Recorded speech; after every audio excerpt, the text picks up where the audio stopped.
से लेंगे gynae patients की? हाँ श्योर, क्यों नहीं। अभी अभी हम एमेनोरिया कर लेते हैं और फिर सारे जो गायनी के केसेस हैं ऑब्वियसली वो आते रहेंगे। ठीक है। अब देखो गायनी का केस ऐसे तो नहीं आएगा कि मैं सिर्फ गायनी का हूँ, वो कहेगा मुझे मेनोरिया है, सेकेंडरी मेनोरिया है, मुझे ब्लीडिंग बहुत ज्यादा होती है, ये रसोली है। ठीक है। तो कोई भी केस आ जाए ना तो वो वही 16 पॉइंट्स हैं। ऑनसेट क्या है, ड्यूरेशन क्या है, सेवेरिटी क्या है, इसकी आपके जहन में जो डिफरेंशियल्स हैं वो पूछने हैं। उसके बाद आपने नैरो डाउन कर लिया है और आपको लगता है कि हाँ ये हो सकता है। ठीक है। तो फिर उसी के रिस्पेक्टर्स पूछ लें, उस पर क्या उसका वर्कअप हो चुका है, क्या वो दवाइयाँ खा चुकी है, असर भी पड़ा है नहीं पड़ा है, जब से दाखिल हुई है तब क्या कुछ हुआ है उसके साथ, अब वो चाहती क्या है। And that's all. It is same for every case, whether it is gynae, whether it is obs. जैसे हम ओब्स में कहते हैं ना 5 बेसिक इन्वेस्टिगेशन है, इसी तरह गायनी में भी कुछ बेसिक इन्वेस्टिगेशन है जो आपने पूछनी। ठीक है। वो कौन कौन सी है? पैप्समेयर। और हाँ। एचपीएस अगर साथ में डिस्चार्ज है तो सेंटीमीटर एचपीएस, बायोप्सी। और अगर ब्लीडिंग है तो बायोप्सी। मतलब ये 3 चीजें तो सेंटीमीटर पूछनी बायोप्सी। है ना। ठीक हो गया। चलें तो क्विकली हम देखते हैं कि डेफिनेशन क्या है। सबको ही आती है, आई नो। ओके। तो amenorrhea is defined as failure to start menstruation by the age of 16 years or within 2 years of development of other secondary sexual characteristics। मतलब अगर एक लड़की है जिसकी ब्रेस्ट नहीं बनी तो उसके लिए 16 साल तक है जो उसकी अपर रेंज है, हम तब उसे कहेंगे इसको प्राइमरी मेनोरिया। लेकिन अगर एक पेशेंट है जिसकी ब्रेस्ट बन गई है ना तो 14 साल पे ही हमने उसको कहना है इसको primary menorrhoea, and we will investigate. ठीक है। जो रेंज है वो 8.5 से 13.5 तक है। और what is the actually difference between primary menorrhoea and delayed puberty? क्या डिफरेंस है?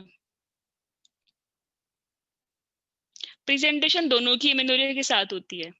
ठीक है। लेकिन अगर हम किसी को कहें कि मैम इसको ब्रेस्ट बडिंग डिलेड नहीं होगी पबर्टी उसकी। है, मैम ब्रेस्ट बडिंग नहीं होगी उसकी, नो। मतलब हाँ वो डिलेड हो एग्जैक्टली जाएगी। ठीक है। डिलेड हो हम्म। जाएगी मतलब 14 साल तक। ठीक है। सेकेंडरी सेक्सुअल कैरेक्टरिस्टिक नहीं होंगे, प्यूबिक हेयर यानी प्रॉब्लम वो होगा तो मेनली हम ब्रेस्ट कहेंगे बडिंग। कि हाँ ब्रेस्ट। ठीक है। वैसे अगर देखा जाए ना सिनोनिमस हैं दोनों एक दूसरे के साथ, लेकिन थोड़ा सा डिफरेंस है इनकी काजेज में। प्राइमरी मेनोरिया की जो मोस्ट इंपोर्टेंट काज है वो टर्नर है। ठीक है। और जो डिलेड पबर्टी है ना उसकी मोस्ट इंपोर्टेंट काज है कॉन्सेप्चुअल डिले। ठीक है। क्या चीज कट गई मतलब आवाज? आपने कहा पबर्टी तो इसको होनी है ना, बट थोड़ी लेट हो गई है तो ठीक है। जी एवरीथिंग जी। Is if something everything is normal, आपने एक्सक्लूड कर लिया चीजें। ठीक है। हम्म तो आप कहोगे कि हम्म पबर्टी बस डिले हो गई है and she will menstruate hopefully. जी एमेनोरिया तो तब कहोगे ना कि she is not going to menstruate until unless you will do some kind of intervention. ठीक है। जी जी। Hmm okay. तो सबसे पहले तो ये लड़कियां ही आती हैं। समटाइम खवातीन मैरिड भी आ जाती हैं। ठीक है। जैसे एंड्रोजन इंसेंसिटिविटी वाली, MRKH वाली। ठीक है। मेंस्ट्रुएट कभी नहीं करती, कभी इस चीज को फील नहीं करती, पेरेंट्स छुपा लेते हैं, शादी हो जाती है बाद में डिस्प्रोनिया के साथ आती हैं। तो मोस्टली तो डॉटर ऑफ ही होगी, बच्ची होगी ना 14-15 साल की। और बहुत रेयर होगा कि आपको आफ्टर जो है वो कोई वाइफ ऑफ से स्टार्ट करना पड़े। 99% डॉटर ऑफ से ही स्टार्ट करेंगे आप। नाम लेंगे और डॉटर ऑफ, एज भी 14-15 साल वाली होगी, 16-17 साल वाली। ठीक है। जो पेशेंट आएगी 14-15 साल में वो वाकई प्राइमरी मेनोरिया के साथ आएगी, और जो आएगी आफ्टर हर मैरिज वो डिस्प्रोनिया के साथ या इनफर्टिलिटी के साथ आएगी। प्रेजेंटेशन थोड़ी सी चेंज है। बाकी एड्रेस पूछ लिया, डेट ऑफ एडमिशन, कहाँ से आई है, इमरजेंसी से, ओपीडी से, कितनी पढ़ी लिखी है, क्या करती है, चीफ कंप्लेंट क्या है। अब ये चीफ कंप्लेंट है ना, दैट इज वेरी इंपॉर्टेंट। ठीक है। अब यहाँ से जो है ना आपने देखना, एक पेशेंट है देखने में सही है, हाइट अच्छी है, ठीक है, और आपसे बात कर रही है, आवाज भी ठीक है, आपने देख लिया गला वगैरह भी ठीक है ना, दुपट्टा अगर बहुत ज्यादा उसने स्कार्फ नहीं लिया होगा, मतलब थायराइड भी ठीक है, देखने में भी ठीक है, नॉर्मल फीमेल लुक है ना। ठीक है। अगर ब्रेस्ट बनी हुई होती है तो आपको फील हो जाता है कि ब्रेस्ट हैं। ऑब्वियसली फीमेल एक एक फीमेल बॉडी लैंग्वेज होती है ना फीमेल की तो अपनी। ओके, तो आपको समझ आ जाएगी देखते ही पेशेंट को। द वे उसने बोला नहीं कि मुझे मेनोरिया है, तो आपके पास 3 ही डिफरेंशियल्स आ जाएंगे, या तो इसको MRKH है, ठीक है, या इसको एंड्रोजन इनसेंसिटिविटी सिंड्रोम है, या इसको कोई ना कोई मैस परफोरेशन सेप्टम है। 3 चीजें ही है ना। अगर हाइट अच्छी है और दिखने में आपको फील होता है कि ब्रेस्ट भी बनी हुई है, या चलो आपने बाद में एग्जामिनेशन भी कर लिया, हाइट अच्छी है और ब्रेस्ट बनी हुई है, तो आपको क्या पूछना है? और 3 चीजें ही है ना। क्या है? MRKH, ठीक है। मेरी स्क्रीन विजिबल है? जी मैम। ठीक है। जी दूसरी ma'am. एंड्रोजन जी जी इनसेंसिटिविटी है। और तीसरी क्या है? मतलब कोई प्रीमेच्योर ओवेरियन फेलियर हो गया, इसी में PCOS आ गए, ठीक है, इसी में आप ये समझ लें कि कोई ऑब्स्ट्रक्शन आ गई, सेप्टम है, या कोई अ, जो है वह क्या कहते हैं, वो जो ट्रांसवर्स सेप्टम होता है, एक लॉन्गिट्यूडिनल सेप्टम होता है, मतलब यही सब कुछ है। काइंड ऑफ MRKH ही कहते हैं इन्हें। ठीक हो गया। या Imperforated constitutional hymen delay also. है। हाँ, इम्परफोरेटेड हाइमन, सॉरी, वही सेप्टम या इम्परफोरेटेड हाइमन, ठीक है। या फिर डिलेड पबर्टी, क्योंकि हाइट भी ठीक है और ब्रेस्ट भी बनी हुई है। तो इस प्रश्न से आपके जो ओपनिंग सेंटेंस होंगे वो क्या होंगे? ये तो नहीं होगा ना आपका ओस्टियोपोरोसिस टाइप टर्नर की तरफ जाएंगी आप, या कोई फैमिली हिस्ट्री पूछेंगी, या फिर आपस से कहेंगे आपको सूंघने में मसला तो नहीं होता, सर में दर्द तो नहीं होता। मतलब ये चीजें तो ओपनिंग सेंटेंस नहीं होंगे ना, क्योंकि आपने तो शक्ल देखी थी, बातचीत करते ही आपके ध्यान में ये 3 इंपॉर्टेंट डायग्नोसिस आ गई है ना। ठीक है। अच्छा, एक क्वेश्चन छोटी डॉक्टर हाइट की है। साइक्लिकल एब्डोमिनल पेन का पूछेंगे ना सबसे पहले तो। हाँ, ऑब्वियसली साइक्लिक एब्डोमिनल पेन का सबसे कॉमन MRKH, ठीक है। ये से आती भी मैम वैसे इसमें इमरजेंसी में है। जो फर्स्ट मैस हमारे टेंशन, माइंड में डीडी आएगा वो डिलेड प्यूबर्टी नहीं आएगा? वो तो डिलेड हाँ, प्यूबर्टी डिलीट जब वो पबर्टी भी आएगा, 16 लेकिन आप इयर्स। 14-15 साल की उम्र में नहीं कहोगे ना। ऐसी पेशेंट जिसकी ब्रेस्ट बनी हुई है वो 14 साल में ही आपके पास आ जाएगी। डिलेड पबर्टी तो you will rule out actually everything, ठीक है। और if everything comes normal, then you will say के वेट फॉर 18, तो it will be probably constitutional delay, और मैक्सिमम 20 ईयर तक चली जाती है। ठीक है। जो मोस्ट कॉमन काज है प्राइमरी मेनोरिया की टर्नर थी, ठीक है। लेकिन अगर पेशेंट दिखने में हाइट अच्छी है, ब्रेस्ट बनी हुई है, तो मोस्ट कॉमन काज क्या है? MRKH। एंड्रोजन इनसेंसिटिविटी सिंड्रोम बहुत कम होता है, प्रीमेच्योर ओवेरियन फेलियर भी बहुत कम होता है, PCO हमारे पास ऐसे लैंड नहीं करते, सेकेंडरी मेनोरिया के साथ आते हैं, ठीक है। और MRKH की ही वैरायटी है ये सेप्टम, ठीक है, क्योंकि यूटाइन एनॉमलीज के साथ ही होते हैं ना। इम्परफोरेट हाइमन हो गई, या सर्विक्स नहीं बनी, या कोई लॉन्गिट्यूडिनल या ट्रांसवर्स सेप्टम आ गया, तो बेसिकली सारा जो स्पेक्ट्रम है वो MRKH का ही है। ठीक हो गया। और अगर एक पेशेंट है, हाइट भी छोटी है, टर्नर के तो लुक ही आपको सब देखने में वेब नेक है, समझ आ जाती है, थायराइड भी नजर इनका 80-90 मतलब 40-50 केसेस में होता है, साथ में हेल्थ इश्यूज भी होते हैं, हार्ट इश्यूज भी, ठीक है। एक लंबी सी फाइल होती है इनकी। आते भी कम है वैसे, है तो मोस्ट कॉमन कास्ट, लेकिन हमारे यहाँ कम आते हैं। ओके। दोहरा एक टर्नर में एक एग्जामिनर ने किसी क्वेश्चन पूछा था, इसी ग्रुप में पता नहीं डिस्कस हो रहा था कि उन्होंने पूछा था टर्नर में कितने % चांस है कार्डियक इश्यूज, तो जाहिर है ये टॉप मोस्ट कार्डियक इश्यूज होते हैं ना टर्नर में, तो परसेंटेज पूछ रही थी वो, ये तो किसी बुक में नहीं लिखी हुई। नहीं, एविडेंस बेस्ड है। एविडेंस बेस में टेबल बना हुआ है। इनमें हेयरिंग डिफेक्ट्स होते हैं मैक्सिमम, उसके बाद इनमें थायराइड इश्यूज होते हैं, उसके बाद ये डायबिटिक होती हैं, उसके बाद जो है इनमें जो है और भी छोटे मोटे इश्यूज होते हैं इनकी, जो है फ्रीक्वेंटली इनके लिपिड प्रोफाइल होती है, फ्रीक्वेंटली इनका ओजिडिटी होता है, हाँ ओजिडिटी होता है, फ्रीक्वेंटली इनकी एको होती है, फ्रीक्वेंटली इनकी आडियो जो है एनुअली चेकअप होता है ना, एनुअली चेकअप होता है ना, ABM में लिखा हुआ है पूरा, टर्नर का चैप्टर है एनोमलीज वाला जो है, वो यहाँ हम आज करेंगे ओवरीज।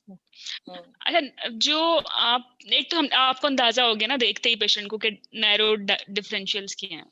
दूसरा ये एक निमोनिक है, जिनके पास किताब है तो वो किताब खोल लें, उसी पे जो चीजें लिखनी है लिख लें, जिनके पास बुक नहीं है तो वो मुझे यही फॉलो करें। तो ये है BSS ओ ईसीपी, मतलब बीएसओ तो आपको पता है ना, बायलैटरल सल्फेनशोफरेक्टमी। ईसीपी जो है एक पिल है, इमरजेंसी कॉन्ट्रासेप्शन पिल, और डीएच आपकी बुक है, डीहर्स्ट, ठीक है। तो बी से क्या है, बर्थ, ठीक है। अब समटाइम हमें नहीं पता कि पेशेंट को जब हम एग्जामिन करेंगे तो जेनिटिलिया कैसे निकलने वाले हैं, ठीक है। तो इट विल बी सेफर कि आप बाय बर्थ ही हिस्ट्री स्टार्ट करें, कि when you will be born you will assign as a female gender, ठीक है। और सिस्टर और मदर की एज ऑफ मिनार्की क्या थी, ठीक है। सेकेंडरी सेक्सुअल कैरेक्टरिस्टिक्स के बारे में आप पूछ सकते हैं कि are you wearing any sportive undergarments like bra, या पीरियोडिक आप कोई शेव करती हैं अंडर आर्म्स का या अंडर लेग्स का, ठीक है। तो एक तो दिखने में खुद भी पता चल जाएगा, दूसरा पूछ लें, ठीक है। फिर आप ऑब्स्ट्रक्शन का पूछें, वही पेनफुल है या नहीं। अगर पेशेंट को पेनफुल है तो आउटफ्लो ट्रैक्ट हो गई, अगर पेनलेस है तो एमआरकेएच, मतलब यूट्रस ही नहीं है, ठीक है। एंडोक्राइन, थायराइड, पीसीओ, प्रोलैक्टिन, ये भी अगर अर्ली इनका ऑनसेट है तो इंस्टेड ऑफ दिस कि ये प्राइमरी मेन्योरिया के साथ आए, सेकेंडरी मेन्योरिया के साथ आए या प्राइमरी मेन्योरिया के साथ आ जाती हैं, तो आप पूछ लें कि हीट कोल्ड इंटॉलरेंस नहीं है, ठीक है, हिर्सुटिज्म नहीं है, और इसके अलावा कोई प्रोलैक्टिन के लिए आप कोई ग्लैक्टोरिया का पूछ सकते हैं, हेडेक का पूछ सकते हैं, या कोई मेडिसिन ऐसी खा रही हो। लाइकली अगर कोई patient due to any reason कोई मेडिसिन ऐसी ले रही है, एंटीसाइकोटिक या बहुत ज्यादा एंटीमेटिक्स, तो प्रोलैक्टिन इतना ज्यादा है कि वो बजाय इसके कि वो सेकेंडरी मेन्योरिया के साथ आती है, वो प्राइमरी मेन्योरिया के साथ आ गई। ड्रग्स का पूछ लिया, ठीक है। तो एंडोक्राइन काजेस पूछ लें। फिर स्ट्रेस आएगा प्रोलैक्टिन में, स्ट्रेस? इतना स्ट्रेस से ये प्राइमरी मेन्योरिया नहीं होता, हाँ। सेकेंडरी मेन्योरिया होता है, सेकेंडरी एमेनोरिया। अच्छा। जो चीज आपने रूल आउट कर ली ना, जैसे बर्थ पूछ लिया, कोई मसला नहीं है, क्लियर है ना, सिस्टर क्लियर है, 14 साल में आ गए थे, ये भी 15 साल की होगी है, माँ को भी 14 साल की साइकिल आ गए थे, ठीक है, क्लियर है। सेकेंडरी सेक्सुअल कैरेक्टरिस्टिक्स मौजूद है, क्लियर है। ऑब्स्ट्रक्शन में उसने बोल दिया मुझे तो पेन है, पॉजिटिव हो गया ना, ठीक है। कहाँ जा रहे हैं, एमआरकेएच। फिर एंडोक्राइन का पूछ लें, कोई heat cold intolerance, hirsutism, galactorrhoea, headache, ठीक है, क्लियर है, कुछ भी नहीं है, नथिंग पॉजिटिव। सेंट्रल में आ जाए, सेंट्रल काजेज में जो है बेसिकली आपने टर्नर का पूछना है, ठीक है। टर्नर के लिए भी thyroid, bone pen, heart issues, diabetes का पूछ सकते हैं अगर आपको टर्नर पॉजिटिव लगे। टर्नर की ना लुक होती है, मोज़ेक बहुत नॉर्मल, बहुत कम रेयर है, मतलब बहुत ही रेयर होते हैं, आपके पास क्लासिकल टर्नर ही आता है, ठीक है। तो वो तो देखने में पता चल जाएगा क्योंकि उसके एसोसिएटेड फीचर्स होते हैं, ठीक है, वेब नेक और एक लुक जो होती है, आगे मैं दिखाऊंगी आपको।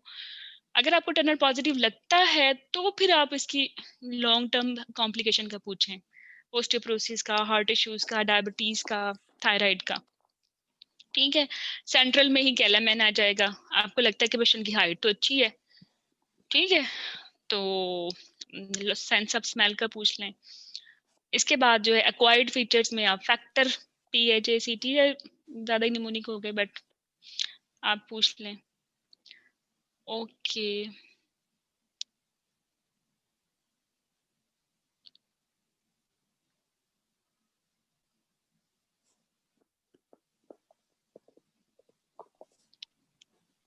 अच्छा, फिर जो है पिट्यूटरी ट्यूमर हो गए, hydrocephalus, anxiety, anorexia, chronic disease, trauma, radiation, ये सारे सेंट्रल काजेज हैं, सब के सब जो हैं वो एमेनोरिया की रीजन है, सेंट्रल रीजन। अब आपने पूछना कैसे है, पिट्यूटरी ट्यूमर के लिए वही हेडेक हो जाएगा, डिप्लोपिया, टनल विजन कहते हैं। हाइड्रोकेफलस के लिए जब आप पैदा हुई थी सर में पानी तो नहीं था, आप बहुत ज्यादा स्ट्रेस में तो नहीं रहती, भूख ठीक लगती है, बहुत ज्यादा एक्सरसाइज तो नहीं करती, खानदान में या आपको या किसी से आपका कांटेक्ट, टीबी तो नहीं हुआ, बचपन में टीबी तो नहीं हुआ, ठीक है। टीबी मेनिंजाइटिस भी बहुत बड़ी रीजन है, एनकेफ्लाइटिस, और उसके बाद सेंट्रल रीजन के तौर पे जो है वो एमेनोरिया करा देती है। और इसका दूसरा रूट भी है एज ए पीआईडी, ठीक है। अगर बहुत अर्ली हो गया तो ये एंडोमेट्रियम और ओवरी को जो है अटैक करेगी, तो कहाँ से मेंस्ट्रुएशन होनी है। वैसे ये टीबी जेनिटल ट्यूबरकुलोसिस वाले पेशेंट जो है एमेनोरिया के साथ कम ही आते हैं, या आते इनफर्टिलिटी के साथ हैं या पीआईडी के साथ, बट अगेन जो कि एक डिफरेंशियल्स में है तो आप इसको एक्सक्लूड कर सकते हैं। ऐसे सर में चोट तो नहीं लगी, कभी श्वाएं तो नहीं लगी, तो सेंट्रल काजेस को आपने फैक्टर लगा के रूल आउट कर लिया, पी से पिट्यूटरी, एच से हाइड्रोकेफलस, ए से एंजाइटी, एनोरेक्सिया, सी से क्रॉनिक डिजीजेस, टी से ट्रॉमा और आर से रेडिएशन। ठीक है, और हमने कहा था ना ECP, तो E से एंडोक्राइन, C से C और P से फिर प्रीमेच्योर ओवेरियन फेलियर। ठीक है, क्योंकि अब premature ovarian failure although very very rare, 40 year पे 1% होते हैं, 30 ईयर पे 0.1% होते हैं, 20 ईयर से नीचे तो ये 0.01% होते हैं। लेकिन अगर कोई रेडिएशन हुई है पेशेंट की किसी और रीजन की वजह से तो प्रीमेच्योर ओवेरियन फेलियर हो सकता है। फैमिली हिस्ट्री है ओवेरियन फेलियर की तो हो सकता है, but you will rule out. और ये टर्नर के साथ भी बेसिकली आप पूछ ही चुके हो जब आपने टर्नर के बारे में पूछा था, लेकिन DD जब एग्जामिनर पूछे तो आपके माइंड में आ जाएगी ये। मैम ये ठीक है, पूछेंगे कैसे, ओके। मतलब ये कैसे पूछेंगे इसको, मतलब नहीं, ये POS के आपकी बारे DD में? है, आप पूछ चुके हो टर्नर में, आप पूछ चुके हो ना टर्नर में, आपने ऑस्टियोपोरोसिस पूछा है ना, हाँ हाँ हार्ट फ्लैशेस भी पूछ लिए, तो बस वो खत्म सही। हो गया। अच्छा सही। ठीक है, फिर ड्रग्स आ गई, विथड्रॉल ब्लीडिंग। अच्छा, समटाइम पेशेंट प्राइमरी मेनोरिया का होता है, विथड्रॉल ब्लीड करके आपके पास एज ए सेकेंडरी मेनोरिया आता है, तो जरूर पूछिए विथड्रॉल ब्लीड का ना। ठीक है, कोई एंटीसाइकोटिक खा रही है, कोई कीमो रेडियो, सारी ड्रग्स D से आ गई ना। H से आपने हर्निया पूछना है। ठीक है, कि आपको कोई हर्निया तो नहीं है, क्योंकि एंड्रोजन इनसेंसिटिव सिंड्रोम वाले जो पेशेंट होते हैं वो हर्निया की भी टिपिकल एक हिस्ट्री देते हैं कि गिल्टी है ग्रोइन एरिया में ना। और H से हार्मोन्स तो नहीं ले रहे आप। ठीक है, सर्टन हार्मोन्स ऐसे होते हैं कि वो एमिनोरिया करा देते हैं। तो दैट वाज अबाउट। अगर आप ये सारा निमोनिक लगा लोगे ना तो कोई काज नहीं बचेगी इसमें, BSO ECP DH कोई काज नहीं बचने वाली। बट अप्लाई इसको बड़ा सेंसिबली करना है। अगर आपको देखने में लगे, देखते ही आप और बात करते हुए कि एक पेशेंट जो देखने में ठीक है और एमिनोरिया के साथ और पेन एब्डोमेन के साथ आई है, तो बेसिकली ये MRKH ही होगी। पहले MRKH की बातें पूछ लें, बाकी सारी पूछ लें एंड पे। ठीक है, और बताएं भी ऐसे ही, एग्जामिनर वांट टू लिसन के पॉजिटिव बातें पहले आए, नेगेटिव बातें बाद में आए। तो this mnemonic will make your life super easy.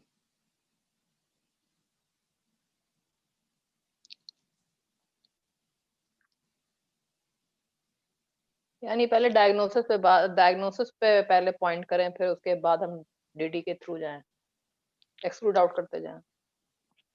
आप किसी भी तरीके से कर लें, लेकिन अगर आपके पास पेशेंट आएगा नहीं, 2 बातें करने के बाद आपको तो पता चल जाएगा कि ये है क्या, टर्नर है, MRKH है। ठीक है,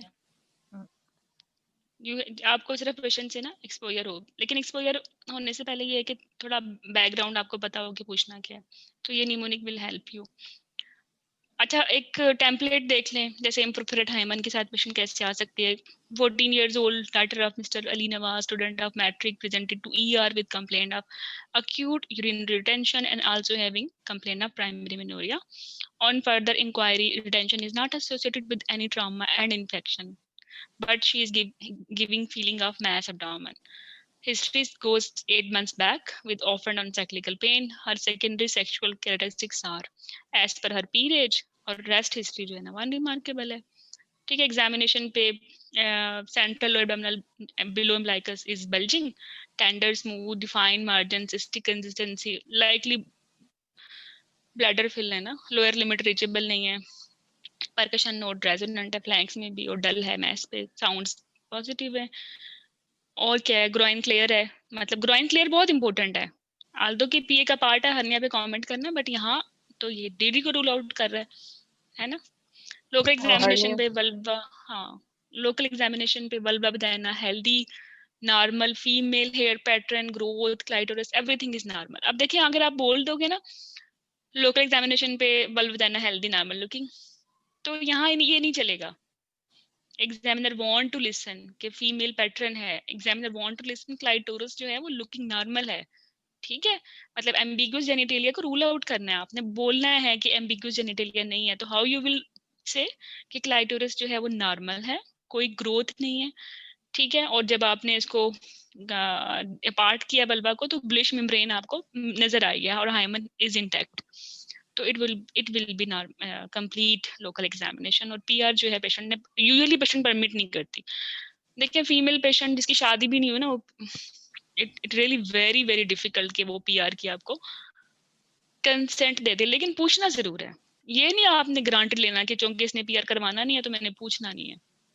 ठीक है, यार आपने कहना है कि madam I want to do her PR, I need special consent, patient से भी लें और एग्जामिनर से भी लें, ठीक है। पेशेंट नहीं देता तब भी नहीं करना, एग्जामिनर नहीं देता तब भी नहीं करना। लेकिन फिर क्या करना है, फिर आपने कहना है कि if it has been done in hospital stay, वो मुझे फाइंडिंग्स चाहिए, ठीक है। ठीक हो गया। मैम ये दोहिरा मैस एंड एब्डोमेन जो है, ये जो दे रही है फीलिंग हो रही है हमें, ये ब्लैडर है, डिस्टेंडेड ब्लैडर है ना? हाँ ना, ये वो हाँ बुलिश मेम्ब्रेन है ना, आप देख लें 8 महीने में कितना ब्लड जमा हो गया बेचारी का, उसने जो है ब्लॉक दोहिरा, कर ये दिया आपने उसको। जो ऊपर साइक्लिकल पेन का बोला है, तो इसमें पेन के फीचर सारे बोल के आगे प्रोसीड करना है या यहीं पे ही बस बताना है कि साइक्लिकल लोअर एब्डोमिनल पेन है associated with the feeling of mass? यहाँ एक स्मार्ट कैंडिडेट अपने आप को पेन पे बहुत ज्यादा नहीं उलझाएगा ना, क्योंकि आपने बीएसएसओ, ओईसी, डीएच, पेशेंट की विशेस, बहुत सारी चीजें करनी है, टाइम आपका जो है वो चला जाएगा, ठीक है। अगर आपको लगता है कि आप जब एग्जामिनर को तो तब बता रहे हो ना जब आप एक्चुअली एग्जामिनेशन भी कर चुके हो ना, और आपको कंफर्म है कि ये ब्लैडर ही है और ये पेन जो है वो रिटेंशन का है, तो इसको आप चाहें तो इतनी ज्यादा ना घास डालें, अदरवाइज आपका टाइम जो है वो शॉर्ट हो जाएगा। हाँ, एग्जामिनर आपसे कहे कि पेन के फीचर्स क्या हैं, तो फिर आप वो सोक्रेट्स लगा दें, ठीक है। सोक्रेट्स का पता है? जो कौन वो बताएगा? जो इसका है, इसका So this में टेम्परेट निमोनिक डॉक्टर है हीरा ना इसका। निमोनिक। हाँ ना, severity Socrates. onset, doctor Heera severity onset character, radiation, aggravating relieving factor, time of onset and E से relieving factors ही हो जाता है, और S से जो है वो sudden और gradual है, I think it was ठीक sudden है। in इसमें onset जो और gradual। इसमें अगर आप ऑनसेट, कैरेक्टर, रेडिएशन, ठीक है, ये 3-4 बातें भी पूछ लें तो काफी है। radiation and aggravating relieving factors। Okay, primary menorrhoea की टेम्पलेट ऑब्स्ट्रक्शन में क्या है, क्या हो सकती है, ये क्या मैंने लिखा हुआ है? My patient presented with ER with urinary tension and also having complaint of primary menorrhea, sudden onset, first episode, and earlier she was giving no history of। ये दोबारा ही मैंने elaborate किया हुआ है पॉइंट्स बना के, ये स्क्रीनशॉट ले लो इसका, ये ज्यादा बेहतर लग रहा है।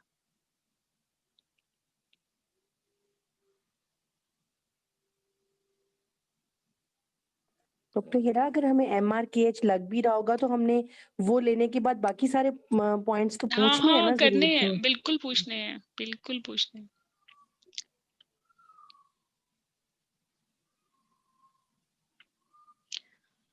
ओके, तो जनरल फिजिकल एग्जामिनेशन कैसे होगा ऑब्स्ट्रक्शन वाले पेशेंट का, ठीक है। BMI ओबीज है तो पीसीओ की तरफ जा सकते हैं, रोटिज्म नजर आ रहा है तो पीसीओ की तरफ जा सकते हैं, ठीक है। वाइटल्स में देख लें, थायराइड देख लें तो अगेन सेंट्रल काजीज हो सकती हैं, एसोसिएटेड फीचर्स के साथ अगर आ रहा है तो टर्नर हो सकता है, टेम्परेचर देख लिया। डिस्मॉर्फिक फीचर्स में अगेन टर्नर, कैलमैन, लाइनीफेल्टर के पॉइंट्स नजर आ जाएंगे। लाइनीफेल्टर वाले बहुत लंबे होंगे, टर्नर वाले छोटे होंगे, कैलमैन वाले नॉर्मल होंगे लेकिन ब्रेस्ट नहीं होगी, कहेंगे हमें कुछ हम स्मेल इश्यूज भी हैं हमें। इसके अलावा सम टाइम ना पेशेंट को नाक बंद होता है, जैसे MRKH वाला पेशेंट कहेगा मुझे स्मेल नहीं आती, तो उसको अनड्यू इम्पोर्टेंस ना दें आप, लॉस ऑफ स्मेल को कोरिलेट करें कि अगर ब्रेस्ट अच्छी नहीं बनी हुई, मैम वो तो अदरवाइज पुरानी हिस्ट्री होगी ना उसकी, अगर स्मेल ही नहीं है उसकी तो वो कहेगी शुरू से ही स्मेल नहीं आती मुझे तो किसी चीज की। हाँ, ये नहीं ये भी प्रॉब्लम है, लेकिन बाजू का पता है हिस्ट्री में 2-4 बातें आप खुद से डाल देते हो। जैसे कि मुझे केस याद है कि अच्छा खासा MRKH का केस था, पेशेंट को लॉस ऑफ स्मेल थी, उसने उसको इतनी इंपॉर्टेंस देके अपना केस खराब किया, खुद ही पाँव पे कुल्हाड़ी मारी, ठीक है। नाक बंद था उसका, DNS था उसको, राइट। तो फिर आप इस तरह जो है ना स्मार्टली, अगर बहुत सारी चीजें एक फेवर में जा रही हैं तो छोटी छोटी बातों को खुद ही ना इम्पोर्टेंस दें, एग्जामिनर को खामखा ना मतलब रजिस्टर करवाएं, और मैं ये कहूंगी कि सुइयां चुभाएं, ठीक है। देख लो नाक टेढ़ी है उसकी, बात खत्म। ना भी नहीं भी टेढ़ी, आप इसको जस्टिफाई नहीं कर सकते, ठीक है। हाँ, occasionally she gives history of loss of smell, बस जल्दी से बोला आगे चले गए, ठीक है। ठीक है ना, अगर टाइम कम है तो जी जी इवन ये जी मैम। जो आपकी नॉर्मल फाइंडिंग्स हैं वो भी जल्दी से बोल के आगे चले जाओ, ताकि जी आपका जी टाइम बच जाए, जल्दी से आप जी मैनेजमेंट पे आ जाओ। सही। बाकी जो है ये टर्नर स्टेजिंग आपने ज़रूर बतानी होती हैं प्राइमरी मेनोरिया के केस में ना, या इवन इनफर्टिलिटी में भी जब आपको शुबा हो कि नहीं पेशेंट जो है वो एक्चुअली प्राइमरी मेनोरिया का भी बनता है तब भी। तो ये टर्नर की स्टेजेस हैं, इनको बाय हार्ट याद करें। ब्रेस्ट के लिए इन्फेंटाइल ब्रेस्ट होती है स्टेज 1 में, 2 में ब्रेस्ट बड बने हुए होते हैं, 3 में जो होती है वो स्मॉल अडल्ट ब्रेस्ट होती है, ठीक है, बट कोई सेकेंडरी मूंड नहीं बना होता। 4 में जो है वो निपल बन जाती है प्रॉपर प्रोडक्शन के साथ। 5 में प्रॉपर अडल्ट ब्रेस्ट होती है विद सेकेंडरी मूंड। ठीक है, बस ब्रेस्ट की वो पूछ लेते हैं। बाकी हेयर जो है वो 1 में नहीं है, 2 में स्पैड्स हैं, 3 में जो है वो फुल फ्लेज बन गए हैं, ठीक है, और 4-5 में जो है वो मीडियल एस्पेक्ट्स ऑफ थाई और एंटायर ट्रायंगल बना लिया उन्होंने। एक्सिलरी हेयर में भी नो हेयर, सम हेयर और फुली डेवलप्ड हेयर। ग्रोथ स्पेक्ट जो होती है वो 12-14 ईयर पे आ जाती है, उसके फौरन बाद मीनार की आ जाती है। टैग एम का भी निमोनिक है। मैं थ्योरी के जो डॉक्टर स्टूडेंट्स मेरे हेरा, साथ हैं डॉक्टर हेरा, इन टेनर स्टेजेस की जो है ना इम्पोर्टेंस क्या है? समझे, अगर जो है ना हमें स्टेज 2 या 3 में मिल रही है तो मतलब इसकी इम्पोर्टेंस क्या है? क्या हम उसको कहेंगे कि जो है ना आगे जाकर ये सही हो जाएगा? कैलामैन की तरफ जाएगा ना, हाइपोगोनाडिज्म की तरफ जा रहा है ना केस आपका, ठीक है। जब आप डिफरेंशियल्स में जाओगे तो आप बोलोगे कि 14 साल की उम्र में तो ब्रेस्ट इसकी बननी चाहिए थी, स्टेज 3 में होनी चाहिए थी, ये तो 1 में या 2 में है मैडम। देन यू विल से ना कि कैलामैन है, हाइपोगोनाडोट्रोपिक हाइपोगोनाडिज्म है बेसिकली, और it can be due to Kallmann. तो ये इंपॉर्टेंस है इसकी। Okay okay, thank you. Okay, तो टैग मतलब सबसे पहले एग्जामिनर ये पूछते हैं कि कौन सा इवेंट होता है पुबर्टी का। तो थिलार्की होती है मतलब ब्रेस्ट बनती है, फिर एडनार्की होती है मतलब हेयर बनते हैं एक्सिलरी, और आप ये समझ लें प्यूबिक हेयर्स। और जी होता है गोनाडार्की, लड़कों में टेस्टिस बड़ी हो जाती हैं। फीमेल में जो है, क्योंकि हम ओवरी का साइज नहीं देख पाते, ये विजिबल नहीं है, तो आप इसको ग्रोथ से ले लें। बेसिकली ग्रोथ जो है फीमेल के लिए इस में फिट नहीं होती। सम टाइम ये शुरू में हो जाती है, सम टाइम ये जो है जस्ट बिफोर मिनार्की हो जाती है, और सम टाइम आफ्टर मिनार्की हो जाती है, ठीक है। तो थिलार्की, एडिनार्की, गोनाडार्की और आखिर में मिनार जो है वो मिनार्की मतलब साइकिल्स आ जाएंगे। लेकिन ये क्लासिकल पैटर्न है और 100% पेशेंट ये फॉलो नहीं करते। मतलब कुछ पेशेंट ऐसे भी होंगे जिनकी ब्रेस्ट जो है वो तब बनेंगी जब मेंसेस भी आ चुके होंगे, या साथ साथ चल रही होंगी, मतलब मेंसेस भी आ रहे हैं, ब्रेस्ट भी बनी हुई है, तभी हेयर डेवलप हो रहे हैं। तो it can go in either way, but classically जो है वो ऐसे सीक्वेंस है। सिस्टेमिक एग्जामिनेशन, कोई डिस्चार्ज तो नहीं है ब्रेस्ट में, देखिए ना, आपने तो ओपन माइंडेड रहना है ना। It can be hyperprolactinaemia as well, ठीक है। बाकी जो है चेस्ट हर्ट साउंड रूटीन में देख लें। टर्नर की तरफ अगर आपको डिस्मॉर्फिक फीचर्स थे तो फिर हार्ट पे अच्छी तवज्जो दे लें, ठीक है। शील्ड लाइक चेस्ट है तो वो भी देख लें। PA पे any mass, low abdominal tenderness, it's detail like retention के केस में आपको जैसे ब्लैडर फिल मिला था, ठीक है। और ग्रोइन को देखें अच्छी तरह, इंस्पेक्शन पे भी, पैल्पेशन पे भी। लोकल एग्जामिनेशन पे आपने क्या करना है, inspection of external genitalia whether male या फीमेल टाइप का है।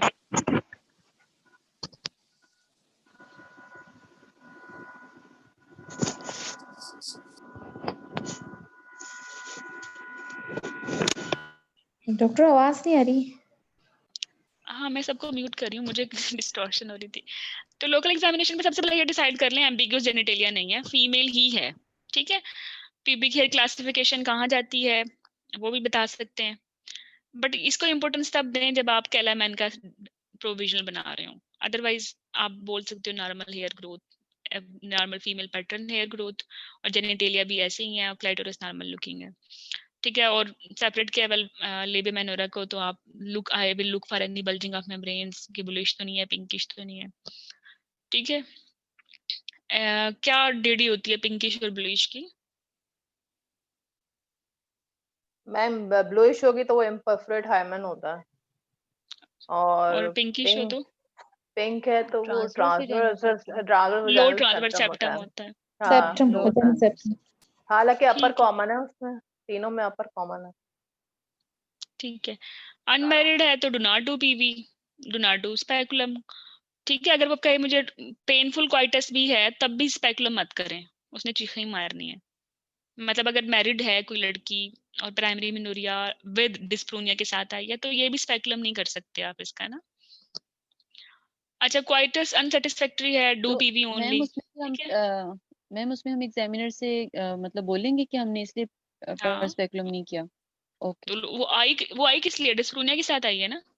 और आप क्या कह रहे हो कि इसको जो है MRKH है या AIS है वटेवर और फिर ऊपर स्पेकुलम कर रहे हो, तो डिस्प्रोनिया वाली पेशेंट ने को तो बेसिकली आप आर्टिफिशियल डिस्प्रोनिया ही कर रहे हो ना स्पेकुलम करके। आप जेंटल पीवी करेंगे, अच्छा खासा लुब्रिकेटेड जेल लगा के, ठीक है, लुब्रिकेट करके तब आप करेंगे। और मैं आपसे, मेरी रिक्वेस्ट है कि अच्छे वाला, सही वाला, जेन्युइन रियल वाला लिग्नोकेन लेके जाएं। हॉस्पिटल वाला ले लेते हो जहाँ कैरी करने चाहते हो 2 नंबर, उससे पेशेंट को कोई सुन नहीं होता, तो लिग्नोकेन पे पैसे खर्च कर लीजिएगा।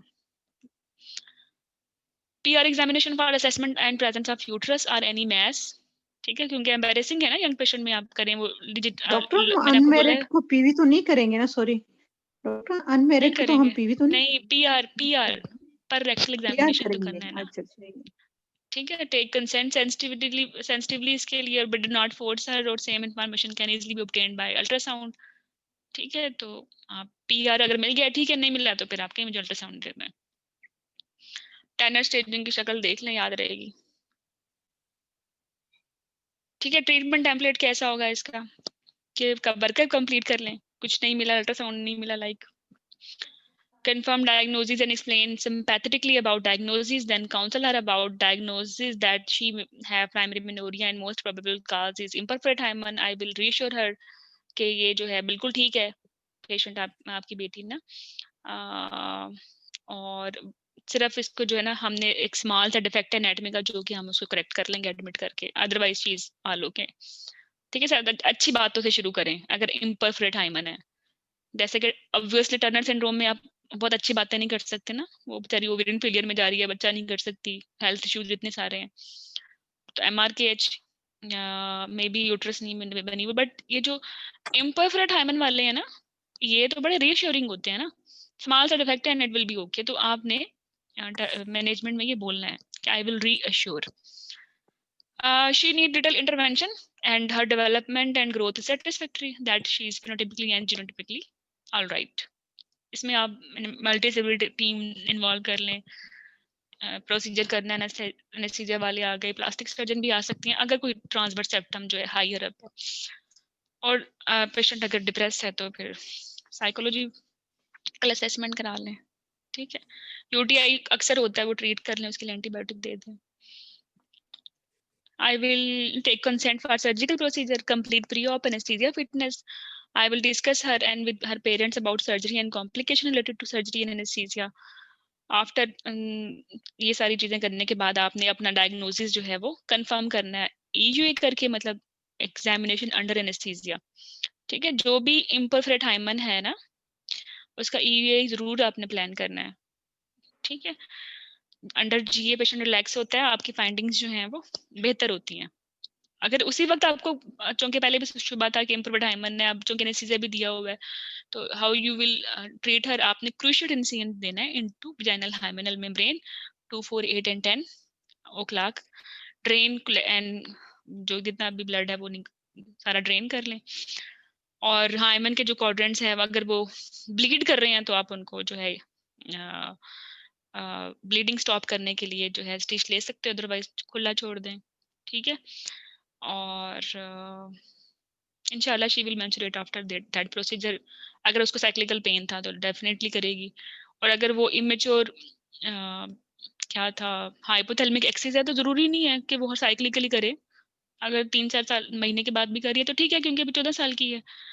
पिट्यूटरी जो है टाइम लेगी 19 ईयर तक, वो फिर रेगुलरली मेंस्ट्रुएट कर लेगी अगर कोई और रीजन नहीं है। ओके, ये that was an ideal case about imperfect hymen. ठीक है, यहाँ मसला ये होता है कि कुछ जो कंसल्टेंट्स हैं वो ड्रेन डाल देते हैं कि आराम से ड्रेन होता रहे, वो जरूरत नहीं होती ड्रेन डालने की, ठीक है, वो आराम से जब आपने ये इंसियन दिया तो सारा ड्रेन हो जाता है। लेकिन अगर आपने सेकंड पेशेंट ऑपरेट करना है उसी टेबल पे, तो फिर आप ड्रेन डाल सकते हैं, फिर वो इजीली सारा ड्रेन हो जाता है रिकवरी रूम में ही ना। ठीक है, तो ये छोटा सा वाइवा क्वेश्चन था। बाकी दूसरा जो कॉमन हमने कहा था कि अगर पेशेंट दिखने में अच्छी है और ब्रेस्ट बनी हुई है और साइक्लिकल पेन के साथ आई थी, तो और वो पिंकिश सी मेम्ब्रेन थी, तो हमने उसको एज ए पूरा केस देख लिया। लेकिन अगर वो आई कि सब कुछ ठीक है लेकिन पेन नहीं है, ठीक है, साइक्लिकल पेन नहीं है, कोई ना ही कोई ऑब्स्ट्रक्शन है, तो फिर उसके बाद MRKH का केस कैसे हो सकता है? ठीक है, तो MRKH में स्पेसिफिक इन्वेस्टिगेशन सबसे पहले जो अल्ट्रासाउंड है, ठीक है, amenorrhoea patient normal looking, right, अगर हम इन्वेस्टिगेशन पे आए और ब्रेस्ट बनी हुई है तो सबसे इम्पोर्टेंट चीज जो है वो अल्ट्रासाउंड है। अल्ट्रासाउंड पे अगर यूट्रस मिल गई है ना, तो व्हाट इट कैन बी, क्या होगा यूट्रस मिल गई है तो? PC हो सकता है, प्रीमेच्योर ओवरिन फेलियर हो सकती है, ठीक है, और कोई सेप्टम हो सकता है। अगर यूट्रस नहीं है तो फिर क्या है, MRKH है। और अगर यूट्रस नहीं है तो फिर क्या है, एंड्रोजन इनसेंसिटिविटी सिंड्रोम है। दो चीजें आ गई, ठीक है। अब मतलब अल्ट्रासाउंड ने आपको बता दिया कि आपकी नेक्स्ट इन्वेस्टिगेशन क्या होगी। तो अगर अल्ट्रासाउंड नहीं दे रहा एग्जामिनर तो फिर आपने कैरियोटाइपिंग नहीं मांगनी।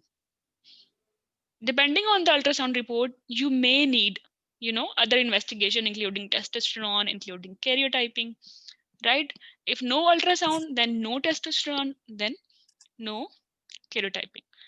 अच्छा देखिए, अब आपने अल्ट्रासाउंड करा लिया, यूट्रस जो है वो नहीं है, अब फंस गए हो, ठीक है। अब MRKH भी है आपके पास, अब जो है आपके पास एंड्रोजन इनसेंसिटिविटी सिंड्रोम भी है, तो फिर अब क्या करोगे? आपके पास आप तो क्या कैरियर choices टाइपिंग है? मांगेंगे ना, अब तो कैरियर टाइपिंग मांगेंगे। डोहेरा जो एंड्रोजन इनसेंसिटिविटी सिंड्रोम का जो पेशेंट होता है ना, फिर उसकी जो एग्जामिनेशन पे उसके हेयर्स नहीं होते, मतलब या नहीं स्पार्स होते हैं, होंगे या वो बिल्कुल ही स्पार्स एब्सेंट, होते हैं। हाँ हाँ, स्पार्स होंगे या बिल्कुल एब्सेंट होंगे ना, वो बता दिया कि या कंप्लीट होगा या पार्शियल होगा। मैम अब तो कैरियर टाइपिंग मांगेंगे ना इससे, एग्जामिनर से, अगर अल्ट्रासाउंड पे नहीं है यूट्रस। देखो सऊदी में तो मांग लोगी, पाकिस्तान में कैसे मांगोगी? हाँ 15,000 की होती है। फिर क्या करेंगे? एग्जामिनेशन पे बता देंगे कि ये एग्जामिनेशन पे ही बताएंगे ना फिर। हाँ ना, देखो FSH इन्वेस्टिगेशन की बात है। डॉक्टर मांग सकते हैं ना, FSH LH अगर ज्यादा आ रहे हैं तो मतलब जो है ना एंड्रोजन इनसेंसिटिविटी सिंड्रोम है, अगर नॉर्मल आ रहे हैं तो MRKH है। गुड सेंस है, लेकिन आप ये जो FSH ALH है ना, ये भी मिसलीडिंग होते हैं एंड्रोजन हाँ इनसेंसिटिविटी सिंड्रोम में, ठीक हाँ है। LH थोड़ा खराब होता है, FSH can be normal even in androgen insensitivity. उसमें रिसेप्टर खराब है ना, रिसेप्टर्स का एक्ट खराब हो रहा होता है ना। लेकिन नेक्स्ट इन्वेस्टिगेशन जो है, इवन LH FSH भी करवा लो, ठीक है, और वो भी नॉर्मल आ जाए जी। तो फिर भी कैरियोटाइपिंग करानी है। हाँ नॉर्मल आ जाएगा तो फिर भी करानी है, फिर भी करानी और अब है। नॉर्मल आ जाएगा तो फिर भी करानी है। हाँ तो वो एक्यूरेट तो उसी भी डायग्नोज होगा ना, क्या करें। अब फायदा तुम चुप हो जाओ, बाकी इन पाकिस्तानियों को बोलने दो। एक बहुत ही अच्छा जस्टिफिकेशन दो और अपनी जान छुड़ाओ और कैरियोटाइपिंग कराओ, वो क्या है? मैम आप बता दे क्या है। सीरम टेस्टोस्टेरोन नहीं करवाएंगे? हाँ, सीरम टेस्टोस्टेरोन भी करवा लिया, अगर वो भी नॉर्मल आ जाए, इससे क्या फर्क पड़ता है? पेशेंट कोई कोई anything can take, hormone oral भी ले सकती है, टेस्टोस्टेरोन तो सिग्निफिकेंट नहीं रहा ना। अगर उसको कोई, उसकी ओवरी ठीक है, MRKH की पेशेंट है, ओवरी ठीक है, ओवरी में कोई ट्यूमर पड़ा हुआ है एंड्रोजन सिक्रीटिंग, टेस्टोस्टेरोन तो रेस आ गया, फिर आप कहोगे ये एंड्रोजन इनसेंसिटिविटी सिंड्रोम था क्योंकि टेस्टोस्टेरोन ज्यादा है, तो इसकी जो है ना क्या करना है, मैम उसको AIS पे निकाल तो दो नॉर्मल आएगा ना ओवरी। टेस्टोस्टेरोन, है मैम? AIS पे तो देखो टेस्टोस्टेरोन टेस्टोस्टेरोन, नॉर्मल। लिसन अब मैं आपको बताती हूँ लिटरली, ये यहाँ फंसते हो ना, यहाँ फंस जाते हो, बात नहीं संभाल पाते। देखो पेशेंट, अब हमने अल्ट्रासाउंड करा लिया, पहली इन्वेस्टिगेशन अल्ट्रासाउंड थी ना, सॉरी। अच्छा, तो पहली इन्वेस्टिगेशन थी हमारे पास अल्ट्रासाउंड, उस पे हमें पता चल गया कि यूट्रस जो है वो नहीं है, क्योंकि अगर पॉजिटिव होती तो जान छूट गई थी ना, या तो पीसीओ था या कोई सेप्टम था या कोई कोई इम्परफेक्ट हाइमन थी या प्रीमेच्योर ओवेरियन फेलियर था, कुछ था। अगर यूट्रस है तो ठीक है, बहुत रेयरली जाके सवायर में भी आ जाती है, खैर बहुत रेयर है वो। अच्छा, तो यूट्रस अगर नेगेटिव है तो हमारे पास हाइट भी ठीक है, पेशेंट भी ठीक है, ब्रेस्ट भी बनी हुई है, एंड्रोजन इनसेंसिटिविटी सिंड्रोम भी है, ठीक है। तो आपने नेक्स्ट जो है LH-FSH मांग लिया, आपने नेक्स्ट जो है टेस्टोस्टेरोन मांग लिया। क्या ये इन्वेस्टिगेशन जो है डायग्नोस्टिक है? क्या इन तीनों इन्वेस्टिगेशन की बेस पे आप एक बहुत इंपॉर्टेंट डिसीजन ले सकते हो इसकी लाइफ का, जो कि गोनेडेक्टमी है, जिसमें आपने इसकी ओवरीज निकालनी है या इसके गोनेड्स निकालने हैं, ठीक है। क्योंकि अगर आप इसको लेबल नहीं करते कि ये एंड्रोजन इनसेंसिटिविटी सिंड्रोम है या MRKH है, तो आप तो बहुत बड़ा क्राइम कर दोगे। बिकॉज इफ यू विल से कि टेस्टोस्टेरोन चूंकि रेज है, FSH चूंकि रेज है, ये एंड्रोजन इनसेंसिटिविटी सिंड्रोम है और हमें इसके गोनेड्स निकाल देने हैं। आप अब वैसे भी पबर्टी पे आ गई है, 5% रिस्क है मैलिग्नेंसी का, और वो नॉर्मल ओवरीज निकाल दो उसकी, तो वो तो लाइफ लॉन्ग HRT पे चली गई ना। ज्यादा खर्चा क्या हुआ, केरोटाइपिंग का ज्यादा खर्चा हुआ या इसको आपने रिस्क किया इसकी ओवरीज निकालने का, without going for definitive diagnosis, ठीक है। देखें FSH जो है it can be raise due to any other reason. एक पेशेंट जो MRKH है, क्या वो इस चीज से एक्सक्लूड है कि उसको प्रीमेच्योर ओवेरियन फेलियर नहीं हो सकता? नहीं है ना, एक्सक्लूड हो सकता है। एक ऐसी पेशेंट जो कि MRKH है, क्या उसके टेस्टोस्टेरोन ज्यादा नहीं हो सकते? She can have any tumour inside her adrenal area, inside in her ovary, she can take any hormone which is having testosterone, it can be raised and you will say कि नहीं androgen insensitivity है, although she was MRKH। तो basically इसीलिए ये इतनी strong investigation नहीं है, ये सिर्फ आपको सहारा देती हैं।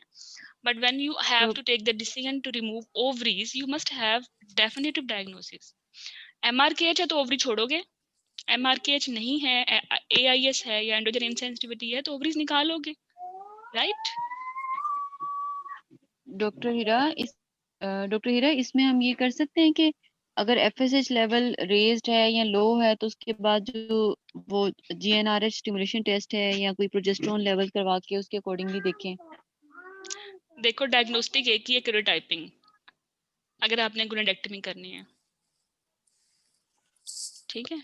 अगर आपने नहीं करनी तो फिर आप ठीक है, आप कह दो LH-FSH भी नॉर्मल है, टेस्टोस्टेरोन भी नॉर्मल है, एवरीथिंग इज गुड, तो ठीक तो है। डॉक्टर हम ये क्यों ना पेशेंट करवाएंगे, पाकिस्तान में रहते हैं तो फिर क्या है केरोटाइपिंग में? तो करवा लें ना, आपने एग्जामिनर से बहस करनी है कि madam I have to take the decision to remove ovaries, ठीक है, without labelling her, without giving a definitive diagnosis, without knowing about karyotyping, how can I proceed? Because जो इसकी हार्मोनल प्रोफाइल है, LH-FSH, टेस्टोस्टेरोन, ये diagnostic तो नहीं है ना, ठीक है। ये दोनों चीजें तो नॉर्मल फीमेल में भी ज्यादा हो सकती है, एक नॉर्मल फीमेल को FSH ज्यादा नहीं हो सकता? बताओ जरा, हो सकता है ना? हो नॉर्मल सकता है, फीमेल हो का सकता है, टेस्टोस्टेरोन ज्यादा नहीं हो सकता, हो सकता है, ठीक हो है। सकता सकता है तो उसकी बेस पे उसकी ओवरीज निकाल दोगे, निकाल दोगे तो ओवरीज। मैम आप और अभी यही कह रही थी ना कि केरोटाइपिंग तो बहुत एक्सपेंसिव है, तो अगर हम केरोटाइपिंग के अलावा हम हाँ, क्या कहेंगे? देखो, आप केरोटाइपिंग आल्दो एक्सपेंसिव है लेकिन not extensive then her ovaries, उसकी ओवरीज से ज्यादा महंगी नहीं है, उसकी लाइफ से ज्यादा महंगी नहीं है। 5% रिस्क है मैलिग्नेंसी का, एंड ये एक ह्यूज रिस्क है, ठीक है। गोनाडोब्लास्टोमा हो जाना है बाद में इसको, अच्छा डॉक्टर, आपका कहने का गोनाडोब्लास्टोमा नहीं मतलब होगा, है कि हमें जस्टिफाई करना है कि हमें कैरियोटाइपिक करना है टू हाँ प्रिवेंट फ्रॉम हाँ द कैंसर। एग्जैक्टली, ठीक है। तो आप इसके लिए जरूर करवाएंगी। अच्छा बच्चों, एक 5 मिनट की ब्रेक ले लो, थोड़ी सी पानी पी के आ रही हूँ, और इसको सोच लो कैरोटाइपिंग वाली बात को ना, क्योंकि जस्टिफाई करोगे तो आगे लेके जाएगी एग्जामिनर, ठीक है। वरना घुमाती रहेगी हमें। बस कुछ नहीं, बोल देना ना कि मैडम ओवरीज भी तो सही। निकालनी है ना, मतलब 5% रिस्क है इसको फिर, और ये अब 14 ईयर पे आई है, पुबर्टी की एज है, तो मैं निकालूंगी, प्लान करूंगी, बाद में आ जाएगी डिस्मोनोमा के साथ। सही, ठीक, पानी पी ले आप। ओके, मेरा बेटा भी रो रहा है, आ रही हूँ मैं, ओके। हम्म 18 साल में। नहीं अभी डॉक्टर हिरा ने कहा ना कि बहुत। वालेकुम हेलो, आई एम बैक। वालेकुम क्या सलाम। चल रहा है? डॉक्टर हिरा मुझे ये बताएं कि जो मैरिड आती है फीमेल प्राइमरी एमेनोरिया की और उसको कैलमैन या टर्नर हम सस्पेक्ट कर रहे हैं, उसमें हम पैप्समियर लेंगे सर्विक्स है ना, एग्जाम में? सर्विक्स है हम और लेंगे ना, सेक्शुअली जो है वो एक्टिव भी हो गए। एक्टिव है तो और फिर क्या एचपीवी नहीं जाएगा? कैला मैंने मतलब ठीक प्रॉब्लम है तो नहीं है ना एचपीवी की? कैला मैन से कोई दुश्मनी तो नहीं? ठीक है। सर्विक्स से जाएगा वो डेफिनेट। और एमआर किया चुरेंडोजिन में तो नहीं, क्योंकि उनमें तो है ही नहीं, सर्विक्स ही नहीं है। हाँ दे पैप्समियर वॉलंटरी बेसिस पे ना कुछ सिचुएशंस हैं आप छोड़ सकते हो, जैसे फॉलो जी पूरा हो गया, पेशेंट जो है she have decided to stay for whole life कि उसने अनमैरिड रहना है, ठीक है, नो होप, वो उसमें आप क्विट कर सकते हो। और या तीसरी बात ये कि सर्विक्स ही नहीं है, ठीक है। तो और ये अगर डॉक्टर हिरा उस पेशेंट वक्त जो तक तो हमारे पास डिस्पेरोनिया वाले स्कैन पेशेंट नहीं को होगा ना, तो हम सिर्फ अपनी एग्जामिनेशन पे देखेंगे ना कि वो ब्लाइंड वजाइना होगी। स्कैन तो हमारे पास उस वक्त नहीं होगा जब हम एग्जामिन कर रहे होंगे। हाँ एग्जैक्टली, मैं ब्लाइंड में जाने की बात करती हूँ मैं। जी मैम ये क्या नाम है जो पेशेंट करने नहीं देती, जैसे हम्म आपने कहा था ना डिस्पेरोनिया है, तो फिर हम हम्म उसको परस्पिक्यूलम या कोई इंटरनल एग्जामिनेशन नहीं करेंगे, तो अगर हम्म। पैपिस में ऐसे पेशेंट नहीं लेने देगा तो फिर क्या करेंगे?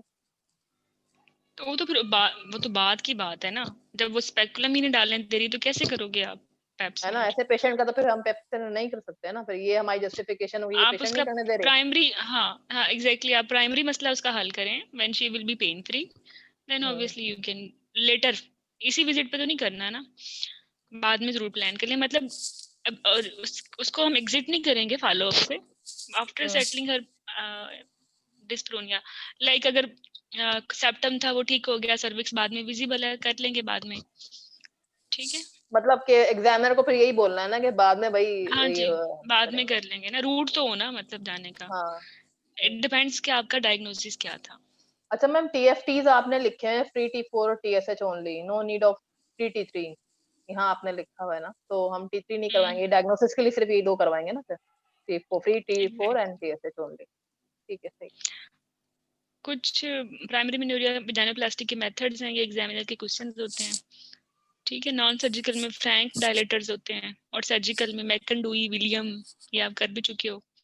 डायलेटर से डायलेट करना होता है, ये जो है मेथड पढ़ लें, ग्लास डायलेटर होते हैं, और डिंपल अगर बना हुआ ना तभी इस्तेमाल कर सकते हैं, डिंपल नहीं बना हुआ तभी इस्तेमाल नहीं कर सकते। प्रेशर अप्लाई करना है 20 मिनट्स तक 3 टाइम्स करना है डेली फॉर 6 मंथ्स, उसके बाद लेंथ अच्छी मिल जाती है, सक्सेस रेट जो है वो 95% तक है। ठीक हो गया, ये इसकी शक्ल बनी हुई है। पाकिस्तान में नहीं होते ग्लास डायलेटर्स तो हम मोल्ड बना लेते हैं, डेंटिस्ट जो होते हैं इनके जो टेक्नीशियन होते हैं वो मोल्ड बना देते हैं, उसके ऊपर आप कोई भी फ्रेशली डिलीवर्ड प्लेसेंटा है उसका एमनियॉन उतार के लगा दें, या फिर जो है स्पेशलाइज्ड होते हैं लेकिन पाकिस्तान में ना अवेलेबल नहीं है। वजाइनोप्लास्टी के तरीके बता रही हूँ, ठीक है। तो ये मैकन-डोई है। In this procedure, cavity is created between the bladder and the bowel at a site of where natural vagina would have been, and the cavity is then lined either with full thickness skin graft taken from thigh or amnion. It is applied on a plastic mold and inserted it in a new created vagina for a week. After 1 week, the mold is removed under GA. Clean it, apply condom, and उसके बाद cream लगाएं और उसको जो है वो dilate करते रहें, ठीक है। ये मेरी एक फ्रेंड है, उसका भी हुआ था, she was basically MRKH type, और ये जिनके पास बुक है प्लीज अच्छे से तस्वीरें लेके भेज देना, बुक की जिनके पास नहीं है, ठीक है। बाकी एक दफा इसको जस्ट रीड थ्रू कर लें, तो डिटेल में एग्जामिनर नहीं जाते, बट आपको प्रोसीजर का नाम और बेसिक साइंस उसकी पता होनी चाहिए। मैम डायलेटर अवेलेबल नहीं है तो फिर क्या जवाब देना है? मोल्ड बना मतलब देते हैं, डेंटिस्ट पाकिस्तान में डेंटिस्ट होते हैं वो मोल्ड बना देते हैं जिस लेंथ का बनवाना हो, आप उस पर कॉन्डम लगा लें। अगर आपने at a time of McIndoe procedure इस्तेमाल करना है तो आप उस पर एमनियॉन लगा लें। एमनियॉन ही क्यों लगाते हैं? हाँ एमनियॉन क्यों लगाते हैं? एमनियन खाली तो नहीं लगाते, और भी लिखे हैं मैम, और भी लिखे हुए हैं ना। स्किन ग्राफ्ट पे लगा देते हैं, बट एमनियन क्यों हाँ, और लगाते भी हैं? लिखे हुए हैं। एमनियन क्यों लगाते हैं? थिन होती है काफी, थिन होती है काफी। वो उसमें कोई वो एक्चुअली स्टेम सेल्स होते हैं उसमें, आप लगाओगे मतलब वो ग्राफ में मसला वो नहीं खुद होगा, ही ग्राफ्टिंग में। रीजनरेट हो जाती है, और ऑटोइम्यून रिएक्शंस नहीं होते ना, वो उस डिफरेंस रिजेक्शन नहीं होगी। ठीक है। तो ठीक है, दैट वाज चलिए। About basic approach for primary menorrhoea. अब हम कुछ केसेस ले लेते हैं, फिर हम इसको अप्लाई करेंगे तो it will be more easy. लेकिन इससे पहले जो है, जो आप बुक कह रहे थे, ये कौन सी बुक में लिखा हुआ है ये ये मेरी जो आप बुक- वाइवा की बुक है, गायनी की ना। अच्छा, तो इसकी तस्वीरें फाइजा भेज देगी अच्छी से बना के, ठीक है। प्राइमरी मेनोरिया जो है रीड कर लीजिएगा, क्योंकि थ्योरी के बगैर गुजारा नहीं है ना। But ma'am picture right no खींच के भेज दो, पिक्चर खींच के भेज दो। हाँ ठीक है, पिक्चर अच्छी से बना लीजिएगा, दैट इज सफिशिएंट। ओके, तो बेसिकली थ्योरी के बगैर गुजारा नहीं है, अच्छी थ्योरी आनी चाहिए, लेकिन जो आपकी क्लिनिकल अप्रोच है वो भी इतनी ही इम्पोर्टेंस है उसकी भी ना, ठीक है। और मुझे फिर अगेन 2 मिनट दे दो, 2 मिनट क्या, बल्कि मैं कह रही हूँ 4-5 मिनट दे दो, मेरा बेटा फिर रो रहा है। हाँ जाए। तब तक कोई वॉलंटियर है ताकि वो अपने आप को कर ले यूज टू। हम अभी जो मैं आप लोगों को केस दूंगी ना, दैट विल बी ये MRKH का ही होगा, ठीक है। MRKH का कौन लेगा ये केस? नरमीन, रीटा, शाइस्ता, कौन लेगा आप तीनों में से?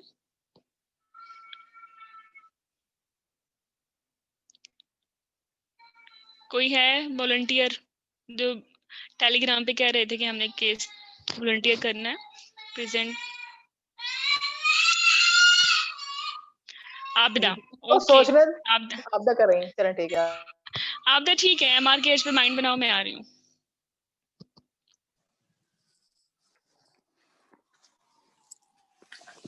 से शुरू करो। जब पैदा हुई थी कोई मसला तो नहीं होता, सर में पानी तो नहीं था, ठीक हो गया, ठीक हो गया, ठीक हो गया, ठीक गर्दन हो में और गया। बुखार तो नहीं हुआ था। हाँ चलो चलो दोहरा अभी गई? है हाँ मैं आ गई हूँ। 11:30 हुए हैं, ठीक है। यू हैव 11:40 तक तुम्हारा टाइम है, तो यूज इट वाइजली। चलें। अस्सलाम वालेकुम। वालेकुम सलाम। मेरा नाम डॉक्टर आबदा है। मैंने ना आपसे आपकी बीमारी के बारे में कुछ बातें पूछनी है, तो आपने मुझे उनका सही जवाब देना है। ये सवालात सिर्फ इस वजह से कि आपकी बीमारी की सही तशखीस हो सके, उसे इलाज में इलाज के उसके बेहतर इलाज के लिए आप प्लीज मुझे ये बताएं कि आपका नाम क्या है? मैं अपनी अम्मी को बुला सकती हूँ? जी जी, आप अपनी अम्मी को बुला लें।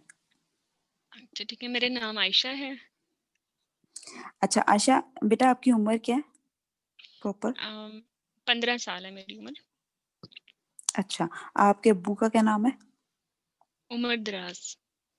उमर दराज। अच्छा, वो काम क्या करते हैं? कारपेंटर है वो। ठीक हो गया। अच्छा, और आप रहाइश कहाँ पे आपकी? लाहौर जौहर टाउन। अच्छा, लाहौर जोहर। आप पर्ची पे आई थी या इमरजेंसी में आई थी? मैं पर्ची पे आई थी। और तारीख याद है किस दिन आई थी आप? 3 दिन आज हो आपका गए कितना हैं दिन दाखिल है? किया। 3 दिन हो 3 गए दिन हैं। हो गए। अच्छा बेटा, आप मुझे ये बताएं, आप किस मसले से आई थी यहाँ पे? माहवारी नहीं आती, मेरी बहनें जो मुझसे छोटी हैं उनको भी आ गई है, तो फिर इसलिए अम्मी परेशान थी, तो मैं आ गई हूँ। मैट्रिक में पढ़ती हूँ मैं। अच्छा अच्छा, आप मुझे ये बताएं कि आपको महीने बाद नीचे वाले हिस्से में दर्द तो नहीं होती महीने बाद, या कभी कभी जैसे भी है? नहीं, बिल्कुल भी नहीं। अच्छा, आप मैट्रिक में पढ़ती हैं तो आप मतलब पोजीशन होल्डर हैं या मतलब नॉर्मल जैसे हम हैं वैसे हैं? पोजीशन बस होल्डर हैं? दूसरी तीसरी आ ही जाती हैं। अच्छा, दूसरे से। अच्छा, आप मुझे ये बताएं, आपको कलर कौन सा ज्यादा पसंद है या स्मेल कौन सी आपको अच्छी लगती है? रेड मेरा फेवरेट है, और स्मेल मुझे सारी अच्छी लगती है। अभी तो कुछ याद नहीं आ रहा। जैसे फूलों की खुशबू काफियों को अच्छी लगती है, हाँ कलियों जी की अच्छी लगती है, ऐसे? जी जी। अच्छा, अच्छा चलें, आप इनकी मदर हैं, आप से भी मैं कुछ बातें पूछूँगी। आप बेटा आप मुझे ये बताओ कि आप जब पैदा हुई थी कभी आपको ऐसा तो नहीं कभी सुनने बड़ों से सुनने में आया कि आपके सर में पानी हो या कोई और पैदाइशी नुक्स हो या पैदाइश में कोई मसला हो, ऐसा कोई तो नहीं? नहीं, सब कुछ ठीक था। अच्छा, मेरी मम्मी बताती हैं टाइम पे अच्छा, मैंने सब कुछ कर लिया था, चलना भी टाइम पे मैंने बल्कि जल्दी शुरू कर दिया था। सब ठीक था, अच्छा, अच्छा पैदाइश में और कोई आपकी मसला अम्मी और बहनों को सही टाइम पे माहवारी आई है? कइयों को ये तो नहीं कइयों को ये होता है कि लेट आते हैं ना 18-19 साल की उम्र नहीं, तक, मेरी एक्चुअली ये छोटी फैमिली में बहन ये को भी बात आ चल गई रही है ना, होती है। इसीलिए मैं आई हूँ। मैं एक्चुअली मेरी अपनी अम्मी के साथ ना, छोटी बहन को भी, दोस्तों को भी आ गई है, तो फिर वो बड़ी मुझे हैरानगी होती है, क्या मैं नॉर्मल नहीं हूँ? अच्छा, अच्छा, आपकी छाती वगैरह सही बनी हुई है? जी, ठीक है और सब। अच्छा और ये आर्मपिट्स में या बगलों में जो बाल आते हैं वो हैं आपके नीचे सारे हिस्से पे बाल जी, हैं जी, और महीने बाद आप साफ करती हैं उसे मतलब? हाँ जी। ठीक है। अच्छा आप मुझे ये बताएं आपको गर्मी सर्दी ज्यादा तो नहीं लगती या कब्ज रहती हो हर टाइम या बहुत हर टाइम पानी की तरह वो डायरिया वगैरह जैसे होता है वैसे ही रहता हो या वजन एकदम ज्यादा हुआ हो कम हुआ हो ऐसा कोई सी ऐसा कुछ तो नहीं? नहीं, ठीक है। सर्दी ज़्यादा आपके लगती जिस्म है। अच्छा आपने कभी बहुत ज़्यादा एक्सरसाइज़ तो नहीं की या बहुत ज़्यादा डाइटिंग की हो जिसकी वज़ह से कई होता है जैसे यंग होती हैं लड़कियाँ उनको डाइटिंग का बड़ा शौक होता है, ऐसा नहीं, तो नहीं नहीं, नहीं, कुछ? आप देख लें, मैं तो पहले ही दुबली-पतली। अच्छा और सही, आपकी फैमिली में भी आपको सही मतलब टाइम पे ही आते रहे। अच्छा कोई ऐसा तो नहीं खुदा ना खास्ता जो बच्चों को शुरू में शुआएँ लगी हों किसी बीमारी की वज़ह से मतलब हुँ, तो ऐसी कोई शुआएँ वग़ैरह तो नहीं लगी? या कोई दवाइयाँ तो नहीं खाई आपने जैसे इसी मसले के लिए आप पहले डॉक्टर के पास गई हों, उन्होंने आपको हार्मोनल दवाइयाँ दे दी हों, ऐसा? दवाई दी थी मेरी अम्मी, मुझे लेके गई थी एक अच्छा। एलएचबी है, उनका क्लिनिक है, हुँ, लेकिन हुँ। वो मैंने महीना खाई हैं, हुँ, लेकिन कोई हुँ। फ़र्क नहीं पड़ा उससे। वो कह रही थी महीना खा लो फिर छोड़ दो, आ जाएगी, लेकिन नहीं आई। सही। अच्छा आपको रात को ठंडे पसीने तो नहीं आते? या पेशाब करते हुए उम, तकलीफ होती हो? नहीं, ठीक है। और एकदम जिस्म भी आपका मतलब वज़न भी आपका एकदम ज़्यादा भी नहीं हुआ कि आपको फ़ील होता हो? या नहीं, जिस्म पे दाने चेहरे पे जैसे एक्नी हो जाती, दाने निकल आते हैं, ऐसा भी कुछ नहीं एक्ने है? हो जाती है, एक्ने की मैं अक्सर ज़्यादा तो नहीं हो जाती? जी पूरा बहुत कोर्स एक किया है 3 महीने का एक्ने का। अच्छा आपको एक्नी हुई हुई है, ठीक है। और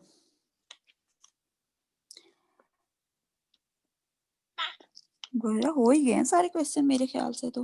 हाँ, आपके सर में दर्द तो नहीं रहती या छाती से कोई पानी वगैरह तो डिस्चार्ज होता रहता? ये एकदम आँखों के आगे अंधेरा आ जाता हो या नहीं, गिर गई हो, कभी ऐसा हुआ हो आपके? नहीं, और आपने कोई दवाइयाँ भी नहीं खाई, इसके अलावा कोई दवाई आपने खाई हो? जैसे नहीं, एंटीसाइकोटिक या आप नहीं कोई दवाई नहीं ठीक है। खाई, बस और वही आपके ख़ानदान में ऐसा आपके अच्छा आपके ख़ानदान में अल्लाह ना करे आपके ख़ानदान में कोई ऐसा बच्चा तो नहीं पैदा हुआ जिसको कोई ऐसी बीमारी जिसमें उन्होंने डॉक्टर ने बताया हो कि जी इसमें वो बच्चेदानी नहीं है या अंडेदानी नहीं है या छोटी कद का बच्चा हो, छोटे कद का बच्चा हो, नहीं। ऐसा मेरी कोई हम 3 बहनें ऐसा हैं, भी नहीं है? सबसे बड़ी मैं हूँ हुँ, हुँ। और ना बाकी दोनों मुझसे छोटी हैं 1-1 साल और वो उनको आती है माहवारी। अच्छा और अब तक आप एक ही दफ़ा एक एलएचबी के पास गई हैं, उन्होंने कोई अल्ट्रासाउंड किया आपका या बाहर से कहीं अल्ट्रासाउंड आपने कराया हो? नहीं अल्ट्रासाउंड तो नहीं कराया, यहाँ दाखिले के बाद अल्ट्रासाउंड हुआ है। अच्छा जो एलएचबी ने आपको किस किस्म की दवाइयाँ दी थी, वो कैसे आपने खाई थी? वो 21 दिन की थी, वो कह रही थी बस फिर इसके बाद छोड़ अच्छा, दीजिएगा। वो ही मैंने अच्छा तो वो इसी मसले को लेके हाँ, आप उनके पास गई थी ना कि आपको माहवारी नहीं आ रही? ठीक है, तो हाँ 21 दिन जी, जो दवाई खाई थी फिर आपको कोई दाग लगा हो या ब्लीडिंग हुई हो? कुछ भी नहीं, दाग भी नहीं लगा? नहीं।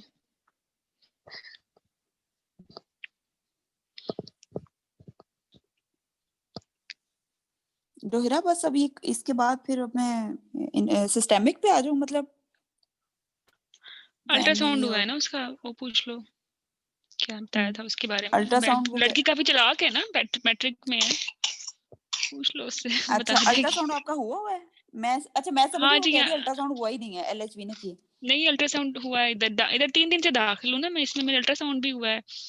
वो कह रहे थे कोई अच्छा एक और भी अल्ट्रासाउंड होगा बड़े वाला ना, अच्छा और उसका टाइम अच्छा लिया बेटा है। आप मुझे ये बताओगे उस, अच्छा ठीक है, अच्छा आप मुझे बस ये वो बताएं कि आपका जो अल्ट्रासाउंड हुआ था उसमें आपको क्या, आपको सुनने में ये आया कि उन्होंने ये कहा हो कि इसमें बच्चेदानी नहीं है, या कोई और जो आपको याद हो कोई ऐसी बात अल्ट्रासाउंड से रिलेटेड, तो आप मुझे बताएं। नहीं, वो कह रहे थे एक और अल्ट्रासाउंड होगा बड़े वाला ना। अच्छा उसकी कीमत आपने अभी मुझे क्या बताई है? वो कहते हैं हम खुद करा लेंगे, टाइम थोड़ा लेट मिलेगा इसका, दाखिल रहे, इस करा के जाइएगा, बड़ा जरूरी है। बाकी खून पेशाब के बाकी टेस्ट हो चुके हैं आपके? हाँ जी, टेस्ट हो गए हैं, अच्छा गुर्दे और का भी डॉक्टरों टेस्ट ने लिया आपके उन्होंने। साथ और, अच्छा अच्छा ठीक है, अच्छा आप मुझे ये बताएं कि यहाँ पे अब जब से आप दाखिल हैं इन्होंने आपके साथ मतलब एक तो टेस्ट हो चुके हैं ना आपके, और आपको डॉक्टर्स ने बताया कि आपका इलाज कैसे शुरू करेंगे, इस टेस्ट के बाद कैसे, कितना लंबा अरसा चलेगा, उसका आउटपुट क्या होएगा, उसका रिजल्ट क्या, उसकी कॉम्प्लिकेशंस क्या हैं, या उसका साइड इफेक्ट्स वो क्या हैं? कहते कुछ आपके टेस्ट आ जाएंगे ना, फिर उसके बाद हम बताएंगे। एक एक तो होना है अभी, और एक जो है अभी वो कह रहे थे कि हम खुद ही करा लेंगे, थोड़ा ज्यादा महंगा है वो। हॉस्पिटल वाले कह रहे थे करा लेंगे। हाँ जी। अच्छा आपदा, हिस्ट्री ठीक है, इससे ज्यादा क्या अच्छी बंदा ले, सारे कंपोनेंट्स पूछ लिए हैं तुमने, बर्थ में भी और सेकेंडरी सेक्सुअल कैरेक्टरिस्टिक्स भी, सिस्टर का भी, ऑब्स्ट्रक्शन के फीचर्स भी, एंडोक्राइन भी, सेंट्रल भी, ड्रग्स भी, ठीक है, और ओवेरियन फेलियर भी, सारा हो गया। अच्छा बाकी हर्निया तो तुम देख भी लोगी अगर चलो भूल भी गई हो। इन्वेस्टिगेशन कौन सी लोगी इसकी ना? एक तो बेसलाइन के बाद मैं इसका जो है ना बेसलाइन अल्ट्रासाउंड में कौन मांगूंगी। कौन सी? Baseline बेसलाइन में complete blood count in which I want hemoglobin, TLC, total leukocyte count, platelet count. ये नॉर्मल है तो हमने यूरिन कंप्लीट मांग लेना, एंड उसके बाद रैंडम ब्लड शुगर मांग लेनी है, और virus serology, hepatitis B surface antigen, anti HCV, और क्या रह गया? चलो अब स्पेसिफिक कौन सी मांगोगी? अल्ट्रासाउंड मांगूंगी मैं, एब्डोमिनो पेल्विक अल्ट्रासाउंड। बस क्या देखोगी उसमें? I want ultrasound for the presence or absence of the uterus बस यूट्रस के लिए? and ovaries? any ovarian ovaries के लिए, और उसकी पैथोलॉजी, एनी पैथोलॉजी, और एंड और उसके बाद जो है किडनी उसका जो है either uterus is present or absent, cervix, ovaries, ये मांगूंगी उसमें स्कैन पे देखने के लिए। if uterus absent then you may need, क्योंकि तुमने अपना डायग्नोसिस बना लिया होगा ना जहन में, MRKH है, तो फिर फौरन ही बोल दो जी if uterus जी is absent, एग्जामिनर ना भी दे फौरन बोल दो if uterus is absent, ठीक है, तो then I may need further investigation के किडनी यूरेटर ब्लैडर के स्टेटस के लिए, ठीक है, बस इस ये तुम मैसेज दे दो तो that will be sufficient।